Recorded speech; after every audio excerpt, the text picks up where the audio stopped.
Hello everyone, welcome back.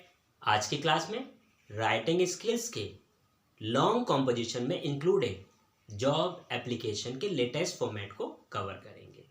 5 marks में 100 से 120 words में हमें एप्लीकेशन को राइट करना होता है।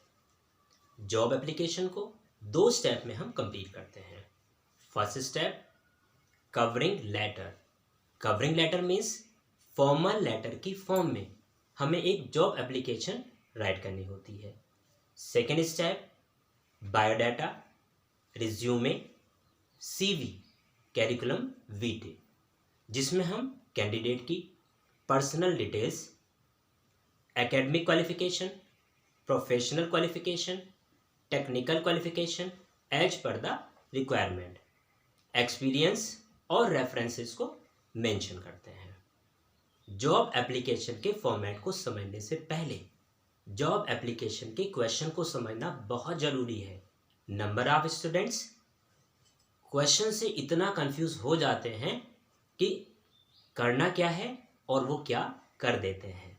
इसलिए क्वेश्चन को समझना बहुत ज़रूरी है। तो सबसे पहले क्वेश्चन को समझते हैं, उसके साथ साथ ही हम फिर कैसे जॉब एप्लीकेशन राइट करते हैं, आई मीन टू से कैसे कवरिंग लेटर को कवर करना है, और साथ ही साथ किस तरह से हमें अपना बायोडाटा, रिज्यूमे, कैरिकुलम वीटे तैयार किया जाता है। तीनों ही सेम है, बायोडाटा, रिज्यूमे और curriculum vitae. So get ready. Question को पढ़ते हैं और समझते हैं। आप मॉडल टाउन आगरा से आयुष या तनुजा हैं। New light public school Agra ने लोकल न्यूज़पेपर में पीजीटी इंग्लिश की रिक्वायरमेंट का एक एडवर्टीज़मेंट पब्लिश किया है। एडवर्टीज़मेंट को देखकर आप एक्साइटेड हैं और इस पोस्ट के लिए अप्लाई करना चाहते हैं। अब इस एडवर्टीज़मेंट के रेस्पॉन्स में आपको एक कैंडिडेट की तरह 100 से 120 वर्ड्स में कवरिंग लेटर के साथ साथ अपना डिटेल्ड बायोडाटा सबमिट करना है। यह भी क्वेश्चन का पार्ट है। New light public school Agra ने इंग्लिश टीचर की रिक्वायरमेंट लोकल न्यूज़पेपर में इस एडवर्टीज़मेंट के थ्रू पब्लिश की है, जिसे देखकर आपने डिसाइड किया है कि आप पीजीटी इंग्लिश के लिए अप्लाई करना चाहते हैं, क्योंकि इसमें दी गई कंडीशंस को आप फुलफ़िल करते हैं। अब इस को भी हम समझते हैं। बस यहाँ मैं बोलना चाहूँगा, स्टूडेंट्स यहाँ कंफ्यूज होते हैं। इस एडवर्टीज़मेंट को देखकर वो अपने आंसर में एडवर्टीज़मेंट बना देते हैं। एडवर्टीज़मेंट नहीं बनाना है, ये एडवर्टीज़मेंट क्वेश्चन का ही पार्ट है। इसे देख के ही आपको अपना कवरिंग लेटर और डिटेल्ड जो बायोडाटा है वो आपको सबमिट करना है, उसको प्रिपेयर करना है। अब इसको भी समझ लेते हैं कि new light public school Agra ने लोकल न्यूज़पेपर में इंग्लिश पीजीटी की रिक्वायरमेंट के लिए अपनी कंडीशन के साथ एडवर्टीज़मेंट पब्लिश किया है। कैंडिडेट को मिनिमम 5 ईयर का एक्सपीरियंस होना चाहिए, कैंडिडेट रिजल्ट ओरिएंटेड हो, इंग्लिश स्पीकिंग में एक्सपर्ट हो, और जो कैंडिडेट जो डिजर्विंग होंगे उनको हैंडसम सैलरी के साथ साथ पर्क बोलते हैं, कुछ एक्स्ट्रा फैसिलिटीज़ प्रोवाइड की जाती हैं, वो दी जाएगी। और उन्हें अपने डिटेल्ड बायोडाटा और कवरिंग लेटर के साथ साथ मॉडल टाउन आगरा में प्रिंसिपल, जो स्कूल की प्रिंसिपल हैं, उनको एड्रेस करते हुए सबमिट कर देना है। Covering letter I mean job application के लेटेस्ट फॉर्मेट को समझते हैं। जूनियर क्लासेस से आप फॉर्मल लेटर राइट करते आए हैं, बहुत ज़्यादा चेंजेस नहीं है। जो चेंजेस हैं आपके साथ शेयर करता हूँ, अटेंटिवली सुने और नोट करते चलें। सबसे पहले सेंडर्स एड्रेस, इट मीन्स जिन्होंने जॉब के लिए अप्लाई किया है उनका एड्रेस यहाँ मेंशन करना होता है, नेम को मेंशन नहीं किया जाता है। वन मोर थिंग, अगर क्वेश्चन में सेंडर का एड्रेस मेंशन नहीं है तब इसे हम सेल्फ ही कंस्ट्रक्ट कर लेते हैं। एक लाइन को स्किप करेंगे, डेट को एक्सपेंडेड फॉर्म में मेंशन किया जाता है। आज है हमारी 25 मार्च 2022, सो 25, उसके बाद मार्च मंथ का नाम हमेशा कंप्लीट राइट किया जाता है, MARCH। ईयर को कभी भी कंप्लीट मेंशन नहीं किया जाता, 20 एक लाइन फिर से स्किप करेंगे। अब आएगा हमारा receiver's address with designation, it means जिसके लिए अप्लाई किया है उस अथॉरिटी के डेजिग्नेशन के साथ एड्रेस, कंप्लीट एड्रेस ही मेंशन करना होता है। ओल्ड पैटर्न था to the principal, to the manager, to the secretary, तो यहाँ इस लेटेस्ट फॉर्मेट में आपको टू को रिमूव कर देना है, the principal, the manager, the secretary, जिसके लिए भी एड्रेस आप कर रहे हैं। Same as year complete mention नहीं किया जाता। अगर यहाँ पिन कोड आप मेंशन कर रहे हैं तो पिन कोड को भी कंप्लीट मेंशन नहीं करना है, 246 ट्रिपल क्रॉस यहाँ पर कर देंगे हम। क्लियर जी। पढ़ाने में मुझे मज़ा आ रहा है, आपको भी पढ़ने में मज़ा लेना है, तभी मज़ा आएगा। एक लाइन फिर से स्किप करेंगे। सब्जेक्ट, सब्जेक्ट आई कैचे होना चाहिए, शॉर्ट होना चाहिए। जिस पोस्ट के लिए आपने अप्लाई किया है, application for the post of, यहाँ सपोज हमने पीजीटी इंग्लिश के लिए किया है तो for the post of PGT English, या जो भी यहाँ पर पोस्ट होगी उसको हम यहाँ इसको चेंज भी कर सकते हैं, applying for the post of. Clear ना, मज़ा आ रहा है ना, ऐसे मज़े लेता रहिए। सर मैडम सैल्यूटेशन मेंशन किया जाता है, डियर सर मैडम मेंशन नहीं करेंगे, रेस्पेक्टेड सर मैडम मेंशन नहीं करेंगे। रेस्पेक्टेड, भाई सर मैडम तो सेल्फ ही रेस्पेक्टेड हैं, तो वहाँ हमें क्यों रेस्पेक्टेड लिखना है, ओके, रिमूव कर दीजिएगा। आगे और स्टेप बाय स्टेप समझते हैं। लेटर को 3 से 4 पैराग्राफ में कंप्लीट किया जाता है। फर्स्ट पैराग्राफ को इंट्रोडक्टरी पैराग्राफ कहते हैं। In response to your advertisement in the newspaper dated, so जिस डेट को न्यूज़पेपर में एडवर्टीजमेंट आया है उसे यहाँ मेंशन करना होता है। अगर न्यूज़पेपर का नेम मेंशन है तो वही नेम यहाँ हमें मेंशन करना होता है। The Hindu, the times of India, इस तरह से जिस डेट को आया है वो डेट मेंशन करेंगे। I wish to apply for the post of, और जिस पोस्ट के लिए अप्लाई कर रहे हैं वहाँ वो पोजीशन हमें यहाँ पर मेंशन करनी होती है। In your prestigious reputed organisation, so prestigious और रेपुटेड दोनों में से किसी एक वर्ड को आप यूज़ कर सकते हैं। इट इज़, यहाँ होता है हमारा first paragraph complete.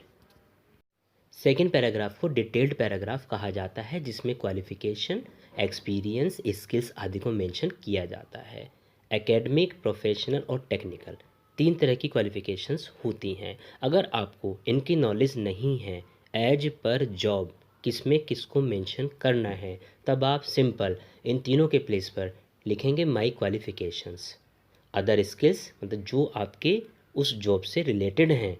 Experience and A dynamic personality makes me a suitable candidate for the same. इससे ही आपका वर्क कंप्लीट हो जाता है, ज़्यादा स्ट्रेस टेंशन लेने की रिक्वायरमेंट नहीं है। Is it. और अगर आपको कंफर्म है कि कौन सी क्वालिफिकेशन मेंशन करनी है, तब आप एज पर जॉब उन्हीं क्वालिफिकेशन को मेंशन कर सकते हैं। इट इज़ क्लियर, बिल्कुल क्लियर। थर्ड पैराग्राफ को कंक्लूडिंग पैराग्राफ कहा जाता है, जिसमें हम अपने लेटर को कंक्लूड करते हैं। इफ़ गिवन ए चांस, यदि चांस दिया गया, आई एश्योर यू, मैं आपको विश्वास दिलाता हूँ, that I shall work with full dedication and sincerity to your full satisfaction, आपको सेटिस्फाई करने के लिए अपने पूरे डेडिकेशन और सिंसियरिटी से वर्क करूँगा।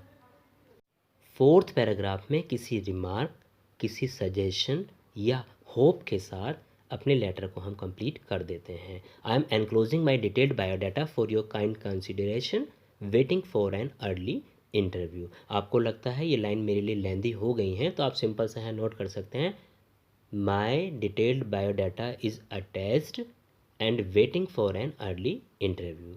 आपको लगता है अभी भी आप नहीं कर पा रहे हैं, so my biodata is attached with this application, thanking you, yours truly. ये हमारा कॉम्प्लीमेंट्री क्लोज होता है, और योर्स ट्रूली और थैंकिंग यू इसके बीच में यहाँ आप अपने sign as your per name, जो कि क्वेश्चन में मेंशन होता है, उसी ही नेम को यहाँ पर हमें राइट करना होता है, नेम को डिफ़र करना नहीं होता है। अगर क्वेश्चन में नेम मेंशन नहीं है, तब हम नेम के प्लेस पर XYZ या ABC मेंशन कर सकते हैं। अगर क्वेश्चन में एडवर्टीजमेंट मेंशन ना किया गया हो, तब हम फर्स्ट पैराग्राफ को कैसे राइट करेंगे? क्या आपको आता है? मुझे कमेंट में बताएं। I am waiting for your response. नहीं आता है तो मुझसे अपना डाउट क्लियर करें कमेंट से। बायोडाटा में इन एंट्रीज को मेंशन करना होता है, candidate's name, father's name, date of birth, address. Address के 2 कॉलम हम प्रिपेयर कर सकते हैं, टेम्परेरी एड्रेस और परमानेंट एड्रेस।